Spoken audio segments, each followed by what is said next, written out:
3, 2, 1 start.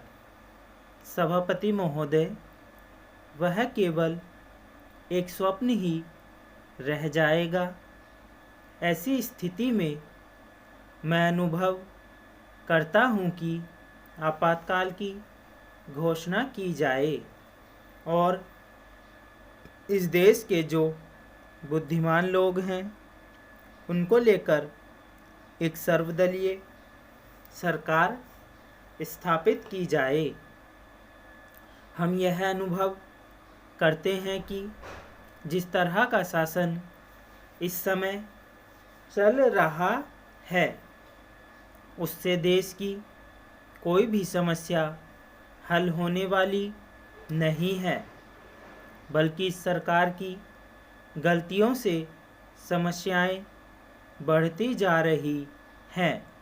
राष्ट्र की आंतरिक सुरक्षा के विषय में जो बिल मंत्री महोदय ने प्रस्तुत किया है उस पर अब तक जितने भी भाषण हुए हैं उनको मैंने बड़े ध्यान से सुना है। माननीय सदस्यों ने व्यक्तिगत स्वतंत्रता की लपेट में बहुत सारी बातें कही हैं और हमारे दल की ओर इशारा करते हुए कहा कि हम भी इसके औचित्य के संबंध में फिर से विचार करें।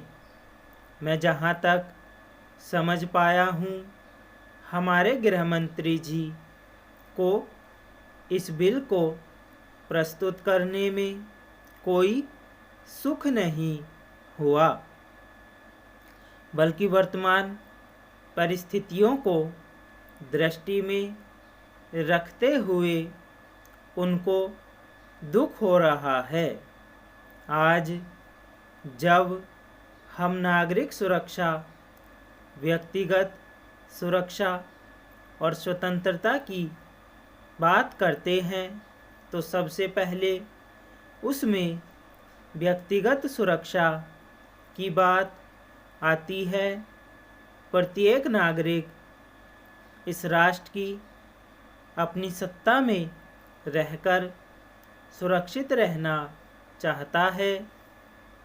हमने इस बात की सुरक्षा अपने संविधान में दी है और हम यह आशा करते हैं कि राजनीतिक दलों में आपसी मतभेद होते हुए भी राजनीतिक मतभेद का आदर होना चाहिए।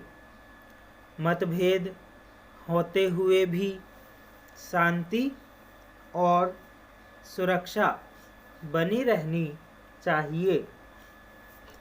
माननीय सदस्य पूछते हैं कि ऐसी कौन सी असाधारण परिस्थिति आ गई थी जिसके कारण आपको नज़रबंदी बिल लाना पड़ा।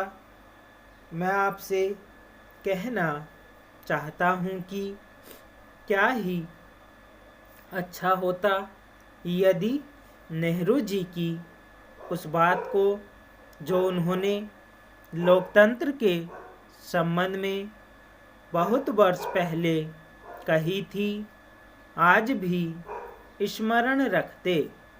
उन्होंने एक बार कहा था कि लोकतंत्र के संचालन और दायित्व निर्वाह में अगर किसी प्रधानमंत्री को बार बार पीछे मुड़कर देखना पड़े कि कोई छुरा तो नहीं भौंक रहा है, यह कोई अच्छी बात नहीं है। यदि ऐसी परिस्थिति देश में पैदा हो जाए, सांप्रदायिक दृष्टि से देश के विभिन्न स्थानों पर सांप्रदायिक दंगे हो रहे हों, उनका सामना करते हुए यदि हम जनता को सुरक्षा दे सकें तो फिर किसी बिल की आवश्यकता नहीं है। स्टॉप।